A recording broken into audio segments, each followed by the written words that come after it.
How to stop auto backup of Google Photos. If any day you are a Google Photo user and you would like to stop the auto backup of your Google Photos but you do not know how to do that, just follow the following steps. For this, first of all, you have to launch the Google Photos on your mobile device. You can just find it by scrolling left or right manually or by going to the search icon on your mobile device. After you find the very application of Google Photos, you have to tap on that. Now, after you tap on that, you can see an interface like this. Now you have to go to your photo like icon on the top side, and after you tap on that, now you can see an interface like this.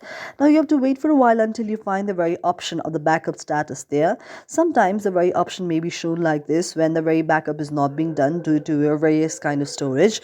However, you have to tap on that. After you tap on that, now you can see an interface like this. You have to wait for a while because that may be the problem of your internet connection out there. Sometimes when you do not have a nice internet connection, it may take time for you to load it. Now after you see there, you can see an interface like this. Now after you see an interface like this, what you can do is you can just turn off the very option of backup as sync and on the very device. If not, the very option that you can keep it like that, and this way your problem will be solved. Thank you for watching our video, and if you really like it, do not forget to subscribe our channel.